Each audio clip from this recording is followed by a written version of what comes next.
아멘. 파리 올림픽이 진행 중입니다. 이번에 올림픽은 7월 26일부터 8월 11일까지 프랑스 전역에서 진행됩니다. 이번에 한국은 금메달 5개를 목표로 했습니다. 그런데 벌써 금메달을 9개나 획득했습니다. 그리고 총 21개의 메달을 땄습니다. 그리고 권투는 12년 만에 메달을 획득하게 되었습니다. 전통적 우세 종목의 양궁에서 그리고 사격과 펜싱에서 기대 이상의 성적을 올리고 있습니다. 그 외 여러 종목에서 선수들이 최선을 다해 대한민국을 빛내고 있습니다. 이처럼 대한민국 선수는 이번 파리 올림픽에서 4년 전보다 더 정확히 말하면 코로나로 인하여서 1년 미뤄졌기 때문에 3년 전보다 크게 도약한 모습을 보여주고 있습니다. 이들의 면면을 보세요. 양궁 상관하겠는데 나이가 20살밖에 되지 않습니다. 어떻게 이렇게 도약할 수 있을까요? 누구나 다 말합니다. 땀을 흘린 것만큼 된다라고 말합니다. 맞습니다. 땀을 흘린 만큼 도약할 수 있습니다. 선수들은 이 도약을 위해 4년 또한 3년의 땀을 흘리고 반복하며 흘렸습니다. 혹자는 말합니다. 요즘 젊은이들은 기성세대와 다르게 헝그리 정신이 없다라고 하는데 그 헝그리 정신 자체를 아이들은 몰라요. 제가 우리 자녀들한테 헝그리 정신이 없어 막 하면 헝그리 정신이 뭐예요? 몰라요. 그 뭔지 몰라. 우리 때는 늘 한 얘기 헝그리 정신이 없어. 저거 봐요. 우리 때 권투 선수가 늘 한 얘기가 헝그리 정신이 없어서 쓰는 거야. 응? 예전에 임춘회 하면은 막 아무도 몰라. 임춘회 아는 사람은 상당히 나이가 있는. 아시안 게임에서 막 메달 땄는데 뭐 빵 하나 먹을 게 없고 빵 하나 먹으면서 막 하니까 헝그리 정신이 딴 거야. 헝그리 정신이. 근데 지금 오늘날 이 시대에 젊은 친구한테 헝그리 정신이 없어 그러면 그게 뭐예요? 헝그리 정신? 배고픈 정신이 뭐예요? 그럼 몰라요. 먹을 게 없으면 밥이 없어요? 고기 먹으면 되는데 쌀이 없으면 라면 먹으면 되고 그것도 없으면 배달시키면 되는데 무슨 헝그리 정신이 어디 있어? 모른단 말이야. 그래서 석자는 이렇게 말해요. 젊은이들이 요즘에 기성세대들이 헝그리 정신이 없고 요즘 젊은이들은 목표의식이 없다라고 말합니다. 그들이 연약하고 멘탈이 약하다고 말합니다. 그리고 이들을 보면 대한민국의 미래가 불안하기까지 하다고 말합니다. 그런데 젊은이들 땀의 현장인 올림픽을 한번 보세요. 이들에게는 기회가 없었을 뿐입니다. 우리 세대가 이들에게 기회를 제공해 준다면 충분히 이들은 도약할 수 있다 이런 말이에요. 무궁한 가능성을 가지고 있습니다. 멀리 뛸 수 있습니다. 그러므로 인생의 도약은 기회가 제공되면 충분히 가능합니다. 49년을 맞이하는 우리 미아교회 재도약할 시간이 이제 다가오고 있습니다. 주님께서 기회를 꼭 주셨기 때문입니다. 오늘 함께 우리 인생을 위해, 우리 가정을 위해, 우리 일터와 사업체를 위해 49년이 되어가는 미아교회를 위해 기회를 잡고 도약하는 시간이 되기를 간절히 축복합니다. 먼저 우리 24년에는 올해 주님의 은혜를 많이 받았습니다.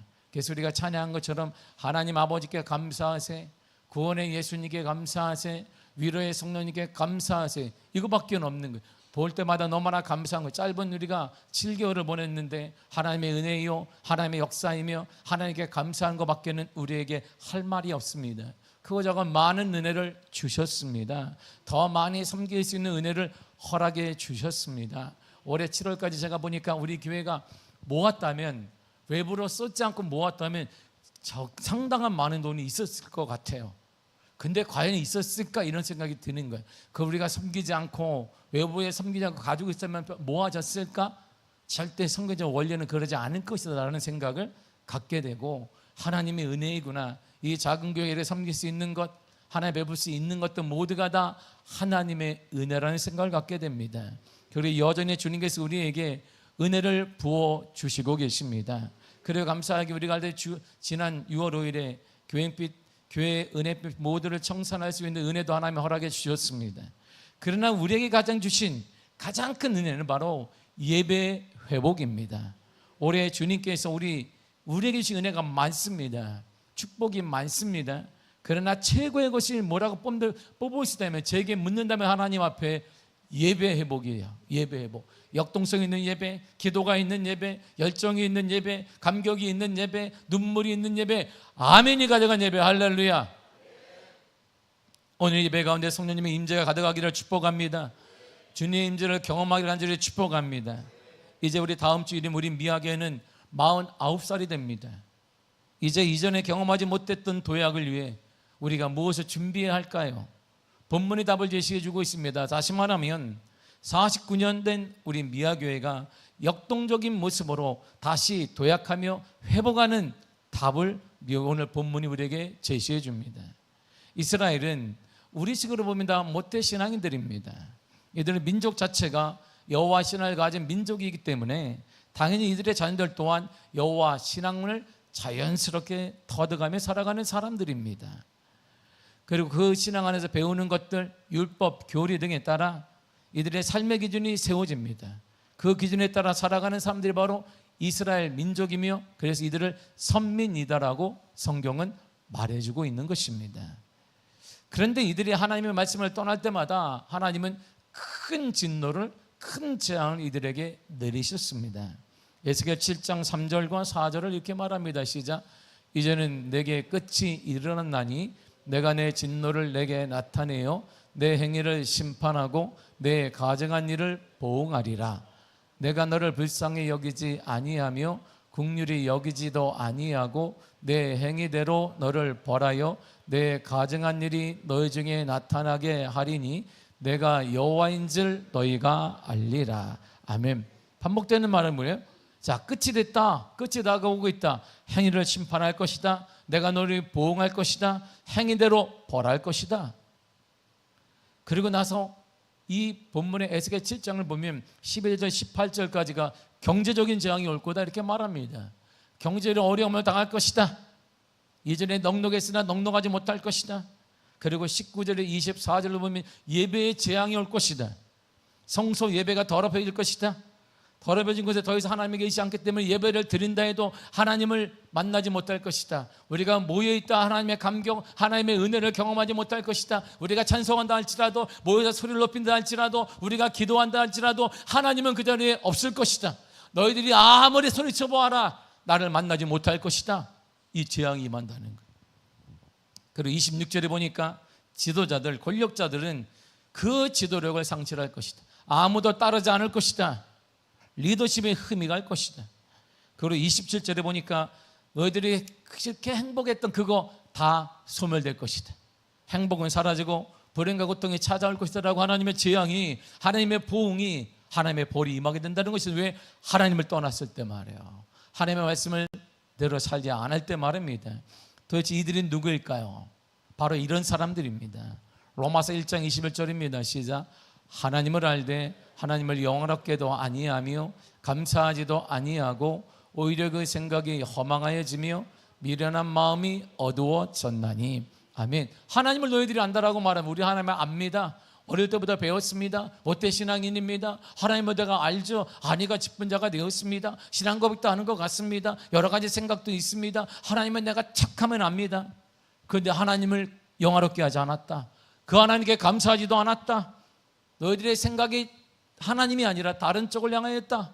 그리고 어두워졌다. 마음이. 왜? 어두워졌다는 말은 하나님은 어둠에 계시지 않기 때문에 하나님의 만남이 일어나지 않는다는 말입니다. 하나님의 만남을 두려워한다는 것입니다. 하나님의 만남을 기대하지 않는다는 것입니다. 예배 나와서 하나님의 만남을 기대하지 않습니다. 하나님의 거룩함을 기대하지 않습니다. 하나님의 만남 가운데 삶이 변화될 것을 기대하지 않는 그들이다, 이런 말입니다. 어리석게 된 이 사람들의 행동을 보세요. 로마서 1장 23절입니다. 시작. 썩어지지 아니하는 하나님의 영광을 썩어질 사람과 새와 짐승과 기어다니는 동물 모양의 우상으로 바꾸었느니라. 아멘. 하나님의 영광을 우상으로 바꾸었다. 하나님보다 다른 것을 손해지려고 했다. 하나님보다 다른 것들을 믿고 있다, 이런 말입니다. 그 결과 이스라엘은 영적인 도약이 아닙니다. 경제적인 도약, 은혜와 축복의 도약이 아닙니다. 다른 배경으로 침체와 어둠과 몰락의 길을 가고 있었고 이스라엘은 드디어 바벨론의 포로가 되었습니다. 사람들이 이런 결과 앞에 때가 되면 좋아질 거야. 때가 되면 좋아지, 우리 가정이 좋아질 거야. 우리 자녀가 좋아질 거야. 때가 되면 교회가 좋아질, 천만의 말씀입니다. 이것은 희망 고문에 불과할 뿐입니다. 신문대로 거두고 행한 대로 받는 성적 원리에 위배되기 때문입니다. 가만히 앉아서 기다리면 된다는 생각은 절대 옳지 않습니다. 4년 동안 우리 올비선도 기다리는데 때가 되면 내 실력이 좋아지겠지. 때가 되면 좋아. 천만의 말씀입니다. 가만히 앉아서 기다리면 될 수 있다 이 생각, 빨리 버릴수록 도약의 기회는 빨리 오게 됩니다. 그런데 어떤 사람은 동일한 상을 조금 다르게, 어쩌면 많이 다르게 보는 사람이 있습니다. 그 사람에게 나쁜 현실을 바라보면서 이렇게 된 원인이 무엇일까를 찾는 거야. 도대체 원인이 있어. 모든 것에는 원인이 있는데 원인이 뭘까? 그 원인을 찾는 자에게는 반드시 찾게 되는 눈이 열리게 되어 있습니다. 그 원인이 보인다면 충분히 개선해서 이전보다 예전보다 훨씬 도약할 수 있는 기회와 전성기를 맞이할 수 있습니다. 학사 에스라가 바로 그런 사람이에요. 학사가 에스라가 보는 세상에 보는 눈은 좀 달랐습니다. 우리하고 달랐어요. 바벨론의 포로로 끌려간 바벨론 땅에서 에스라는 태어났습니다. 그러니까 이민 2세 3세인 거예요. 이들이. 그래서 미국 땅에도 이민 2세가 되어지면 한국말을 잘 못해요. 이들이. 그 3세가 되어지면 아예 못합니다. 그러니까 한국 가자 그러면 오, 노노노 이렇게 얘기해요. 한국에 왜 가려고 그러니까 BTS 때문에 가는 거예요. 그리고 요즘에 한참 유행하는 뭐 이렇게 매운 라면 먹는 거, 요즘에 한참 한국 코리안 푸드가 유행이니까 그거 먹으러 가는 것이 이들의 고향은 미국인 거야. 바로 그 사람이 에스라예요. 에스라는 이스라엘 민족이긴 한데 바벨론 땅에서 태어났어요. 그래서 자신의 조상을 따라가니까 포로로 잡혀왔어요. 그는 제사장이면서 학사였습니다.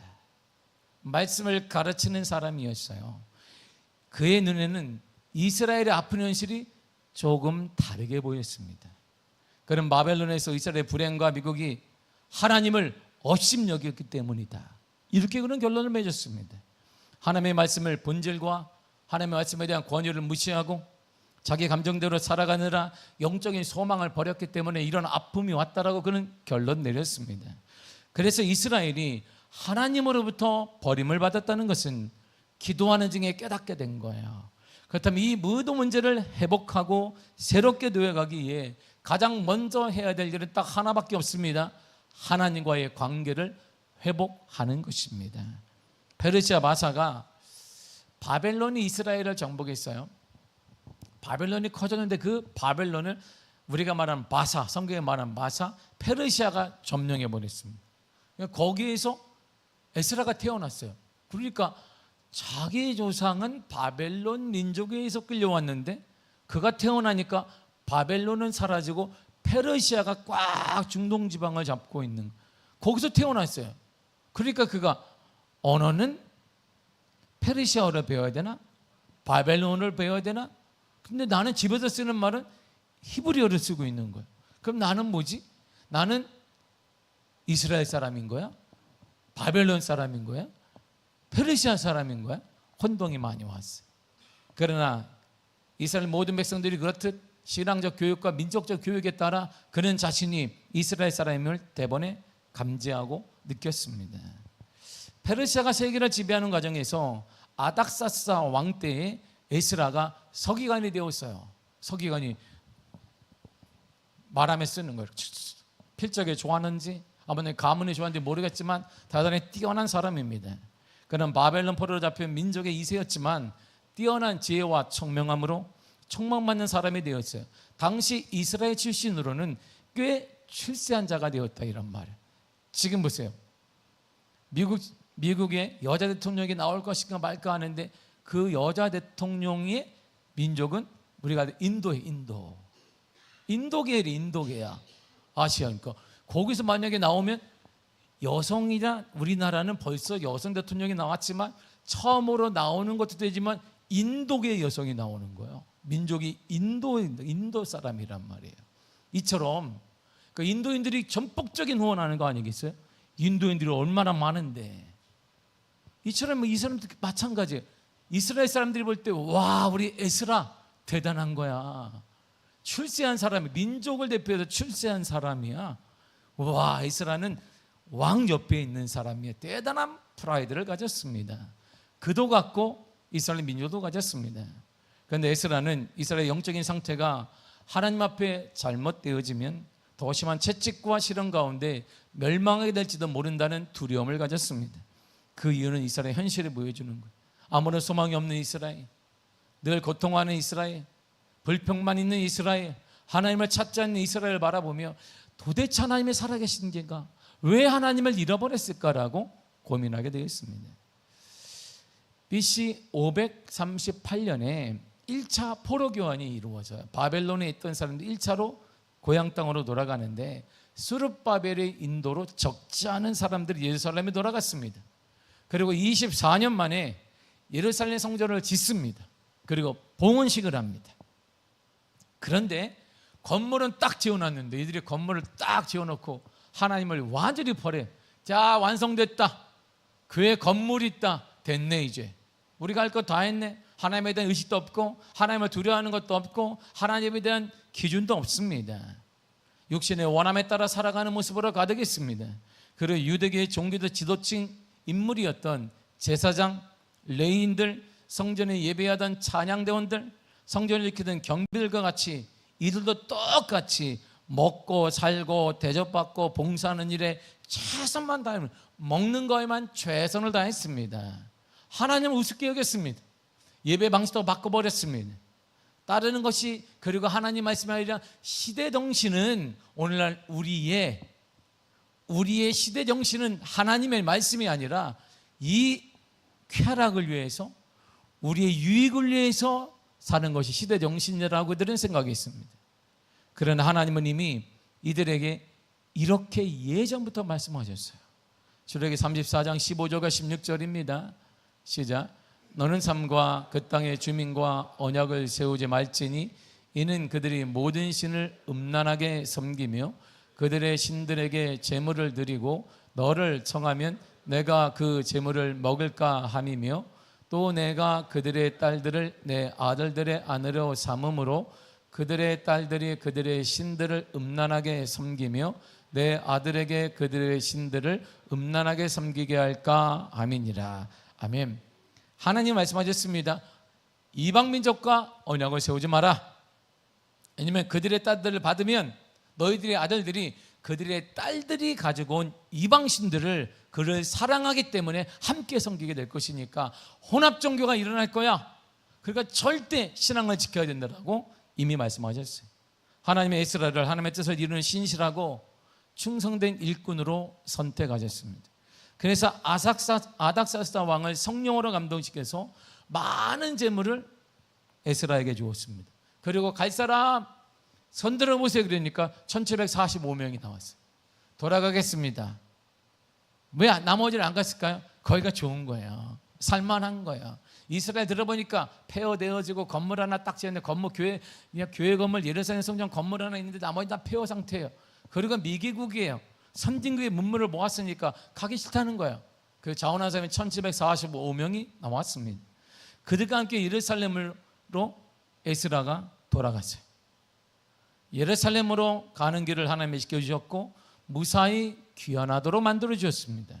그런데 막상 예루살렘에 도착해 보니까 에스라가 큰 충격을 받았습니다.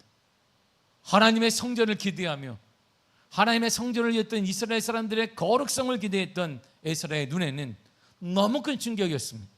성전은 딸랑 지어졌는데 아무도 돌보지 않는 거예요. 하나님을 두려워할 줄도 아무지 않습니다. 하나님이 금하신 것들을 다 행하고 있습니다. 하나님이 하지 말라는 것들을 다 하고 있습니다. 하나님이 하라는 것은 하지 않는 모습을 보았습니다. 심지어 제사장들까지도 이방 여인들을 아내로 받아들였습니다. 이것은 이방 여인들의 왜 혼인의 문제가 아니에요. 하나님의 명령을 왜 거역했느냐, 이 문제를 에스라는 보았던 것입니다. 하나님은 오랫동안 미신과 우상에 물들어서 잘못된 영에 사로잡혀 사는 사람들을 무지 보았습니다. 그래서 이스라엘을 선별하여서 선택한 거야.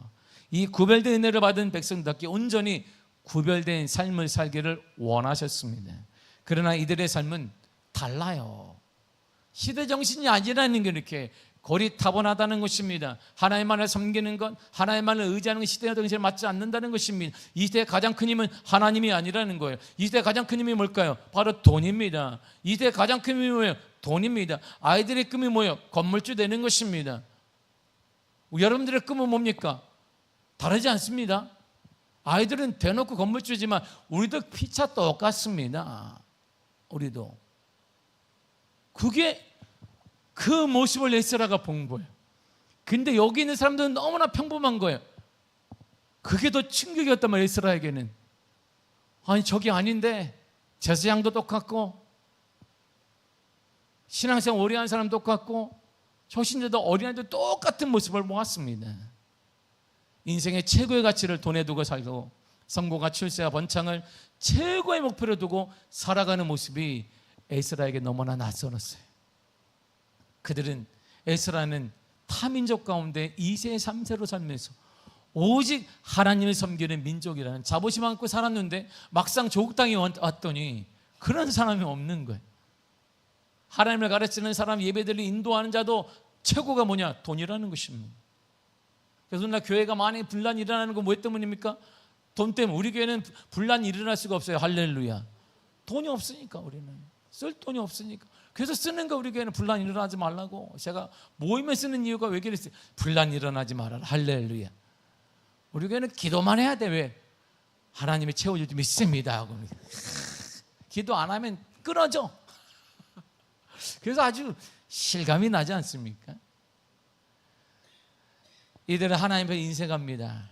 자신을 위해, 그리고 한국적 풍토에 보면 자녀들을 위해 모든 걸 주려 합니다. 어쩌면 하나님의 것도 빼앗아서 자녀에게 줄지 몰라. 우리가 오늘날 우리 시대는 하나님의 주세요. 당신은 부자이시니까 주시옵소서. 그걸 빼서라도 그냥 이렇게 막 우리는 주고 싶어 합니다. 교회는 가난하고 선교와 전도는 되지 않아도 자신들의 손에 든 것은 절대 내놓지 않습니다. 왜일까요? 이것이 인생의 최고의 가치이기 때문이에요. 이것이 최고의 목표이기 때문입니다. 하나님 없는 신앙생활, 하나님 없는 미래를 설계하고 하나님을 무시하는 삶의 모습을 에스라가 보았어요. 너무 낯설었어요. 자신은 비록 이방 땅에 살았지만 내가 이스라엘 사람이라는 것, 내가 믿음의 사람이라는 것, 내가 하나님의 백성이라는 이 자부심 가지고 살고 신앙을 지켜와서 드디어 영적인 파라다이스가 쫙 펼쳐질 최대의 부흥기로 여겼던 하나님의 은혜의 바다로 여겼던 이스라엘 땅에 딱 도착했는데 신앙이라는 게 없는 거예요. 모두가 다 하나님이 없이 하나님과 무관하게 신앙생활을 하고 눈에 불을 켜고 돈문을 추구하고 있는 것입니다. 이런 삶에 대한 에스라의 반응을 보세요. 1절을 보겠습니다. 시작. 에스라가 하나님의 성전 앞에 엎드려 울며 기도하여 죄를 자복할 때 많은 백성이 크게 통곡하며 이스라엘 중에서 백성의 남녀와 어린아이의 큰 무리가 그 앞에 모인지라. 아멘. 에스라에 보세요. 크게 통곡했습니다. 크게.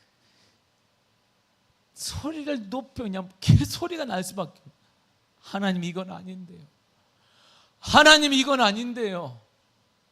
내가 꿈꿔왔던 신앙의 모습은 이건 아닌데, 내가 꿈꿔왔던 이스라엘의 모습은 이건 아니었는데, 내가 생각했던 이스라엘 하나님의 백성들의 모습은 이건 아니었습니다. 이건 아니었습니다. 에스라는 이스라엘 백성의 죄를 고백하며 큰 소리로 울었습니다. 그때 함께 모인 이스라엘 모든 사람들도 큰 소리로 울었습니다. 그가 누구일까요? 1745명이에요. 1745명도 큰 소리로 울었습니다.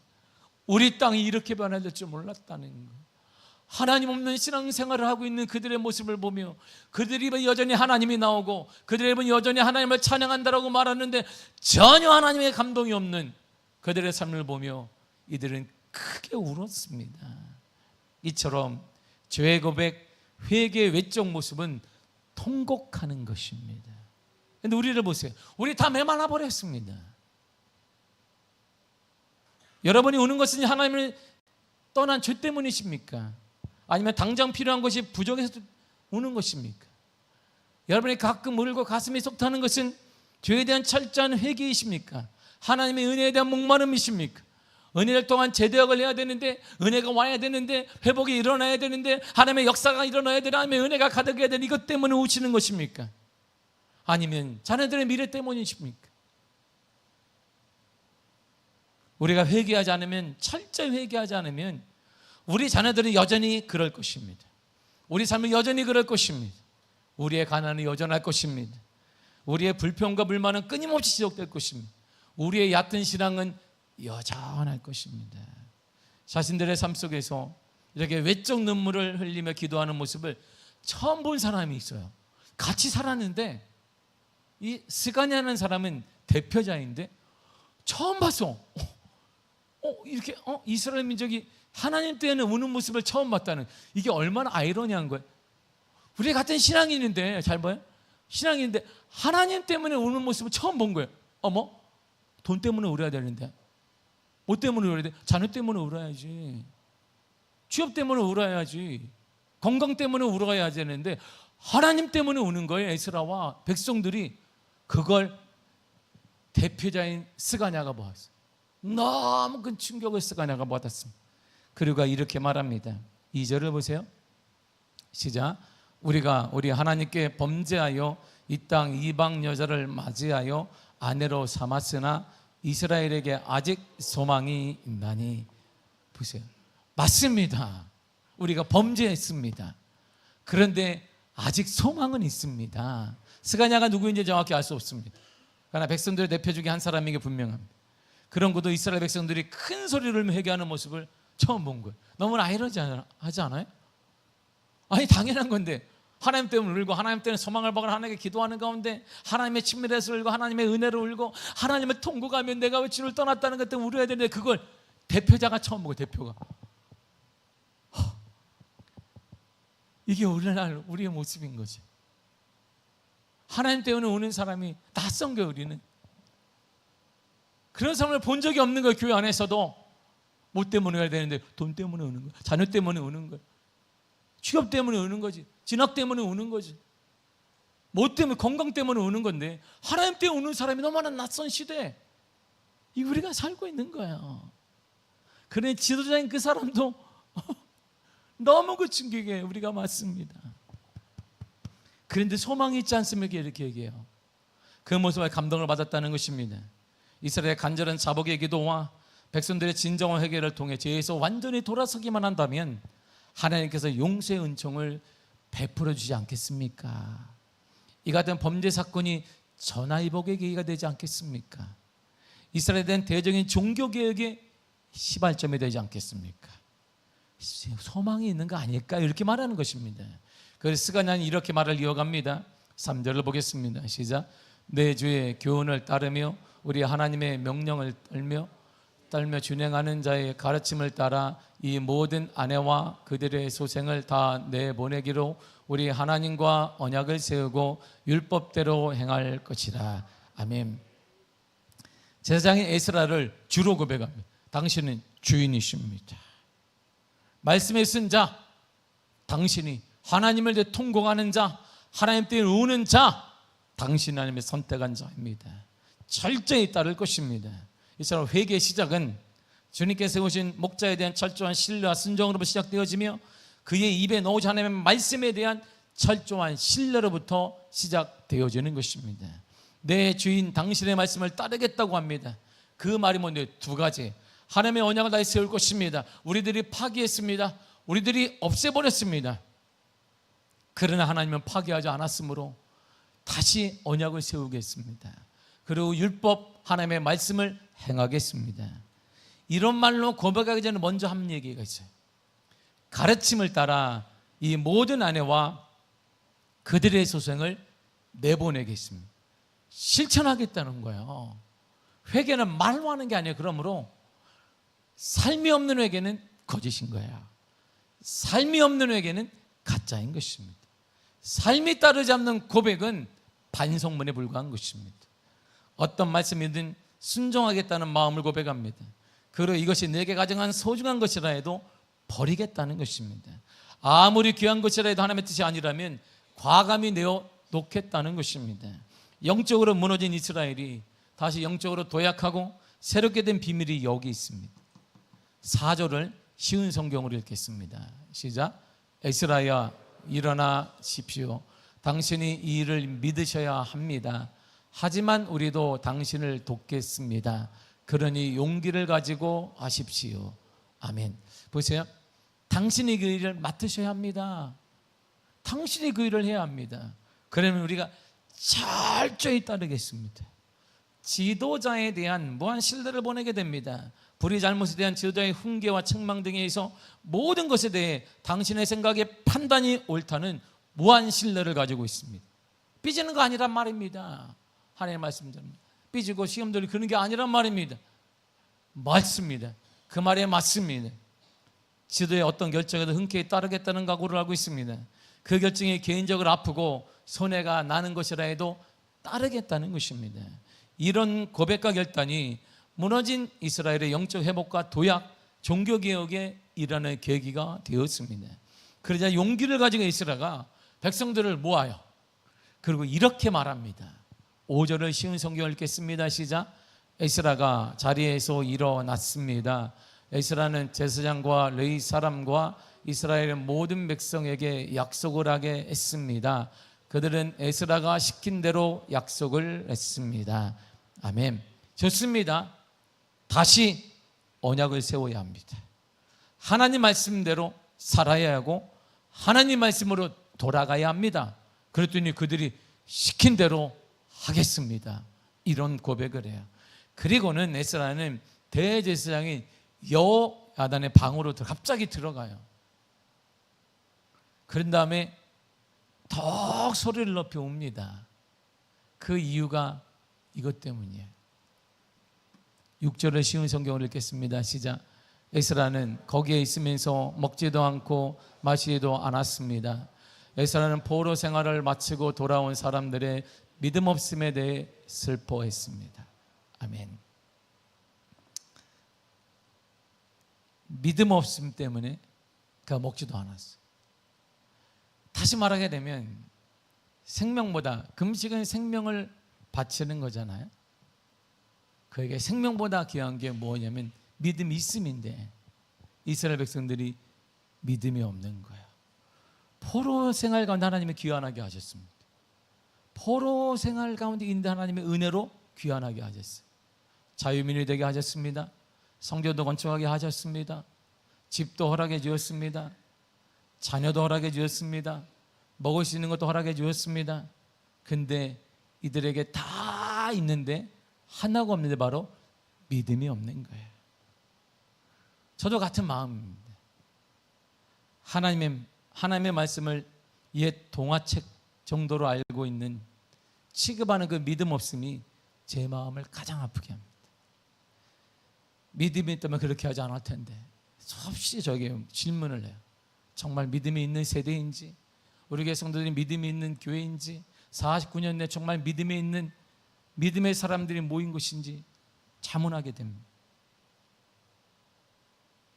믿음 없음 때문에 그는 먹지도 않았어요. 여러분, 가난할 수 있습니다. 못 배울 수 있습니다. 때때로 일이 잘 풀리지 않을 수도 있습니다. 내 생각처럼 자녀들이 말을 듣지 않을 수도 있습니다. 내가 세운 계획처럼 인생이 돌아가지 않을 수도 있습니다. 그러나 이것보다 더 슬픈 것이 있습니다. 이것보다 내 인생을 망치는 가장 큰 장애물이 하나 있습니다. 이것들보다 자녀의 앞날을 엉망으로 만드는 것이 있습니다. 이것들보다 내 계획, 미래의 안전적인 삶을 송두리째 앗아가는 것이 있습니다. 그것이 바로 믿음 없음이에요. 믿음 없음. 믿음 없음. 에스라는 이스라엘의 현장을 바라보며 모태신앙이라고 생각하는 이스라엘 백성들을 바라보며 땅을 치며 금식했던 이유는 딱 하나였습니다. 믿음 없음 때문에. 믿음이 없다는 것입니다. 그래서 성경 우리에게 이렇게 말해주고 있습니다. 유다서 1장 20절입니다. 시작. 사랑하는 자들아, 너희는 너희의 지극히 거룩한 믿음 위에 자신을 세우며. 아멘. 참된 인생, 축복의 인생은 돈 위에 세워지는 것이 아닙니다. 명성과 형통과 건강에 세워지는 거 아닙니다. 참된 믿음은 믿음 위에, 참된 인생은 믿음 위에 나 자신을 세우고 내 물질을 세우고 내 건강을 세우는 것입니다. 어디 위에? 믿음 위에 세우는 거예요. 어디 위에? 믿음 위에 세우는 것입니다. 믿음으로 사는 자는 믿음으로 사는 자가 하는 위로를 받고 믿음으로 말이에요. 믿음으로 사는 자, 믿음이 없는 자, 믿음이 약한 자에게 그들의 눈높이에 맞춰 다시 에스라가 선포합니다. 포로에서 돌아온 모든 자에게 예루살렘에 모이라는 명령을 내렸습니다. 그런데 이들은 하나님의 말씀도 우습게 여기는데 뭐 에스라의 말씀이요, 에스라 말이야 뭘 듣기나 하겠습니까? 하나님 말씀 듣지 않는 그들에게. 그러자 이들의 눈높이에 맞춰서 에스라가 이렇게 제안을 하니까 다 모였어요. 어떻게 말하면 이렇게 말했습니다. 8절을 보겠습니다. 시작. 누구든지 방백들과 장로들의 훈시를 따라 3일 내에 오지 아니하면 그의 재산을 정벌하고 사로잡혔던 자의 모임에서 쫓아내리라. 아멘. 아멘. 보세요. 자, 모이세요. 그러니까 하나님 말씀도 우리가 안 듣는데 무슨 에스라가 어디서 왔는지도 모르고 좀 출세했다고 말해. 그랬더니 자, 이제 내가 선포한 말을 권력자들한테 말할 것입니다. 장로님들이 얘기할 것입니다. 근데 3일 안에 안 모이면 재산을 다 몰수하고 우리 이스라엘 공동체 안에서 쫓아낼 것이다. 그러니까 이들이 그냥 확 모였네. 단번에 모여. 왜 모였을까요? 가장 좋아하는 거거든. 에스라는 가장 좋아하는 걸 알았단 말이에요. 이들이 가장 좋아하는 걸 내가 뺏는다, 그리고 쫓아낸다. 그러니까 단번에 모여. 아마 내가 볼 때 이건 땀 흘리면서 앞다퉈 갔을 거예요. 하자마자 갔을 거예요. 앞다퉈 가자. 왜 가니까 너 다 뺏긴대. 너가 숨겨놓은 거 그거 뺏긴댄다. 네가 땅에 파놓은 거 그것도 뒤져서 가진댄다. 야, 아마 다 갔을 것입니다. 3일 안에 다 모였어요. 에스라에게 담대했던 이유가 뭘까요? 4절에서 벌써 얘기했기 때문에 4절에 당신이 무엇을 하든 우리는 당신을 믿을 것입니다. 철저한 신뢰를 그에게 보냈기 때문이에요. 그러니 이들은 어쩌서 3일 내에 예루살렘에 모였습니다. 모인 그들에게 에스라는 인생의 도약을 준비를 기회를 줍니다. 노예 생활에 돌아왔으나 여전히 가난하고 배고프고 힘든 생활을 이어가면서 인생의 반전이 오는 원인을 진단하게 됩니다. 본문의 10절을 보겠습니다. 시작. 제사장 에스라가 일어나 그들에게 이르되 너희가 범죄하여 이방 여자를 아내로 삼아 이스라엘의 죄를 더하게 하였으니. 아멘. 범죄했다. 하나님 말씀 순종하지 않았다라는 것입니다. 하나님 말씀에 대해 시대가 변했다고 말함에 따르지 않았다는 것입니다. 지금은 2000년 전의 시대가 아니라고 말합니다. 지금도 우리도 마찬가지입니다. 지금은 예수님 시대가 아니라고 말합니다. 이런 고리타분한 성경 하나님 말씀에 적응되지 않는 시대라고 말합니다. 지금은 예수님의 방식과 방법이 통하지 않는 시대라고 말합니다. 지금은 세상의 힘의 방식이 통하고 지금은 세상의 권력, 세상의 돈, 세상의 높은 자리가 통하는 시대라고 말합니다. 그러면서 이들은 예수님의 말씀과 예수님의 삶의 방식과 사고를 완전히 버렸습니다. 그래서 죄가 더해졌다라는 것입니다. 그러나 에스라는 여전히 똑같습니다. 시대는 변해도, 삶이 변해도, 여건은 변해도 이 땅의 주인은 하나님이시라는 것입니다. 사랑하는 성도 여러분, 시대가 변했으나 이 땅의 주인은 하나님이십니다. 우리의 실패, 아픔, 고통, 배고픔의 원인이 하나님께 등을 돌렸기 때문이다라고 거듭 말하고 있습니다. 믿음 없음 때문이라고 말합니다. 그리고 인생의 재도약을 비밀을 공개합니다. 도약할 수 있는 비밀을 공개. 비밀을 잘 보세요. 우리 인생의 재도약이 일어날 것입니다. 11절을 다 같이 읽겠습니다. 시작. 이제 너희 조상들의 하나님 앞에서 죄를 자복하고 그의 뜻대로 행하여 그 지방 사람들과 이방 여인을 끊어버리라. 아멘. 두 가지를 하는, 죄를 인정하라, 자복하라. 인정해야 한다. 두 번째가 행동을 해야 된다. 말만 하지 말고 행동해야 된다는 것입니다. 결단만 하지 말고 행동하라는 것입니다. 이에 대한 믿음 없는 자들의 반응을 보세요. 12절입니다. 시작. 모든 백성이 큰 소리로 대답하여 이르되 당신의 말씀대로 우리가 마땅히 행할 것이니이다. 아멘. 이들이 왜 그랬을까요? 그래, 언제까지 이렇게 살 수는 없다라는 것입니다.